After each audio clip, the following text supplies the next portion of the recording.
Tem muita gente que fala assim, não gosto muito dessa questão de autoconhecimento, porque muitas vezes a gente se depara com situações as quais a gente não quer mudar. Então, se autoconhecer pode ser negativo e não positivo. O que você tem a dizer sobre isso?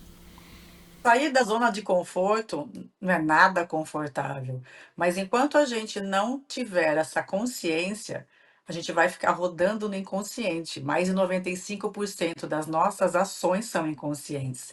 Então, esse olhar para dentro, esse autoconhecimento, faz com que você olhe para as tuas sombras, olhe para as tuas feridas, mas é o momento de você cicatrizar. Senão você vai passar uma vida sangrando, porque aquilo que você não cura se repete.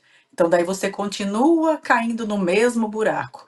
Então, enquanto não houver uma consciência, você vai continuar rodando no inconsciente e ainda vai culpar o destino e Deus por tudo que acontece na sua vida. Aliás, eu conheço muita gente que não tem culpa por nada, né? Você conhece gente assim que nunca é culpada por nada do que acontece de errado na vida, né? São sempre os outros, são sempre as circunstâncias, são sempre novas tendências, né? Que não consegue acompanhar, mas nunca a pessoa olha para o próprio umbigo, né? É mais fácil, né, atribuir o seu fracasso, atribuir os seus problemas para o outro, porque daí você não tem autorresponsabilidade. E isso é para adulto. Eu falo que criança é assim, ai, não fui eu, foi ele. Então, enquanto você não tiver o autoconhecimento, desenvolver essa habilidade de olhar para dentro, você continua sendo um adulto imaturo, ou seja, uma criança, ainda sofrendo ali as dores infantis. A criança ferida, que nós chamamos muito dentro da psicologia comportamental, nós vamos ouvir muito falar sobre isso quando começa a estudar o autodesenvolvimento, quando começa a olhar para dentro, você vai encontrar esse termo, criança ferida. Então, todos nós, adultos, temos a nossa criança aí dentro. E ela é birrenta. Então, muitas das nossas reações têm a ver com o que nós vivemos no primeiro setênio da nossa vida. Primeiro setênio é o 0 aos 7 anos. Então, o adulto tem a sua criança ferida aí dentro. Então, o convite que eu faço, principalmente para as mulheres, que eu estou desenvolvendo essa metodologia para a mulher, é um resgate da força dessa mulher que também continua repetindo alguns padrões, continua se colocando em situações abusivas, continua ainda sofrendo, sangrando, aquela mulher guerreira que não sabe descansar, que não sabe receber, que está sempre aquela mulher exausta, cansada. Então, isso também é um convite para se conhecer e se permitir um novo olhar.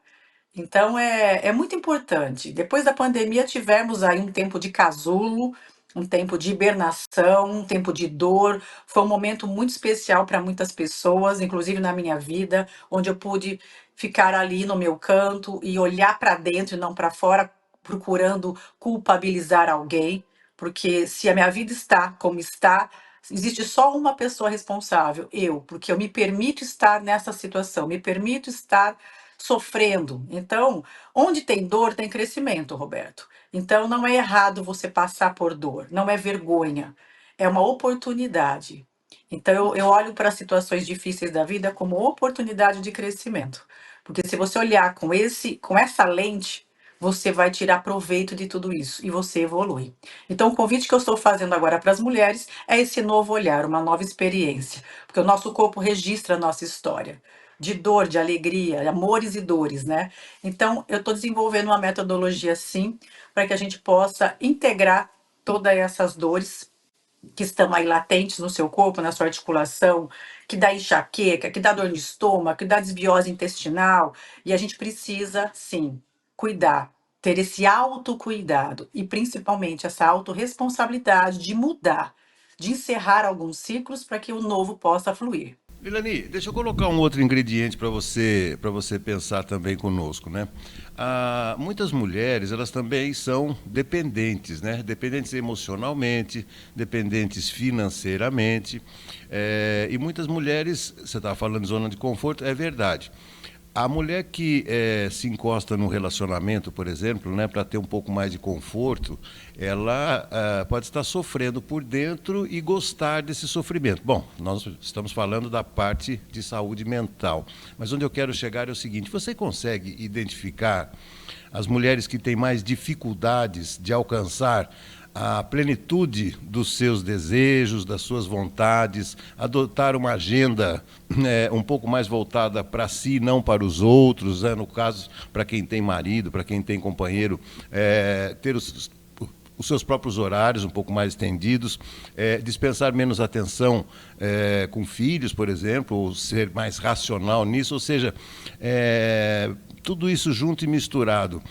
As mulheres que têm mais dependência de uma outra pessoa apresentam mais dificuldades para se libertar um pouco mais, Elane? Sim, e é inconsciente muitas vezes, Roberto, por isso que é tão importante esse autoconhecimento. A dependência emocional, provavelmente ela tem a sua origem lá na criação, no berço familiar. Já começa ali por não ter tido atenção como ela gostaria de pai e mãe. Aqueles pais presentes e ausentes, pais que trabalham muito, e delegam os cuidados, esse afeto, esse amor a terceiros, porque supervisão é pai e mãe que tem supervisão. Babás, empregadas, tias, vós, só vai ter a visão e não vai dar realmente aquilo que aquela criança precisa. Então, se faltou no primeiro setênio isso, ela pode já ter gerado ali uma dependência emocional. Ela precisa dessa validação, ela faz de tudo para ser vista, amada, ela faz tudo para ser pertencente daquela família. Então isso já vai, ela vai crescendo um adulto que ela tem uma baixa percepção de valor. Então isso ela vai levando para os seus relacionamentos. Então ela é aquela mulher que faz tudo pelo outro. Homem também, não é só mulher, mas a dependência emocional e nós estamos vendo muito voltado para a mulher, essa carência mesmo, essa baixa autoestima, essa baixa percepção de valor, onde ela coloca o homem num pedestal e ela coloca sempre a vida dela em terceiro, quarto, porque depois vem o homem, vem o casamento, vem o filho e ela fica por último. E muitas vezes essa mulher também sofre dependência financeira, porque ela deixou de realizar os seus sonhos, porque lá dentro ela também acha que é mais importante cuidar do homem, do filho, do que dela e dos desejos pessoais e profissionais. Então ela vai se colocando sempre por último. Então a regra para qualquer relacionamento, Roberto, é você colocar Deus em primeiro lugar, a sua vida, o seu autocuidado, depois o seu marido e depois filhos e família. Na verdade, seria isso uma relação saudável. Porque o que acontece? A gente casa, a gente esquece da vida espiritual, coloca o homem em primeiro lugar, faz tudo por eles e depois faz tudo pelos filhos. E quando a gente se vê, a gente já está há mais de 50 anos fazendo tudo pelo outro. E a gente esquece até a cor que a gente gosta, a comida que a gente tem prazer em comer, porque a gente sempre priorizou o outro. Então, existe sim, dentro da nossa sociedade, uma forte dependência emocional, principalmente das mulheres.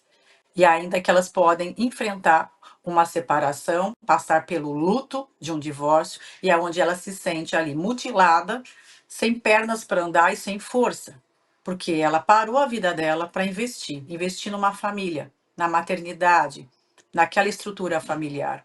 E ela não pensou em nenhum momento nela. Então, aí que vem depressões, aí que vem mulheres que estão se sentindo muito, muito mal, devido a essa autoestima e autoconfiança que foi extremamente abalada. Perfeito. Olha, dá reflexão isso, hein?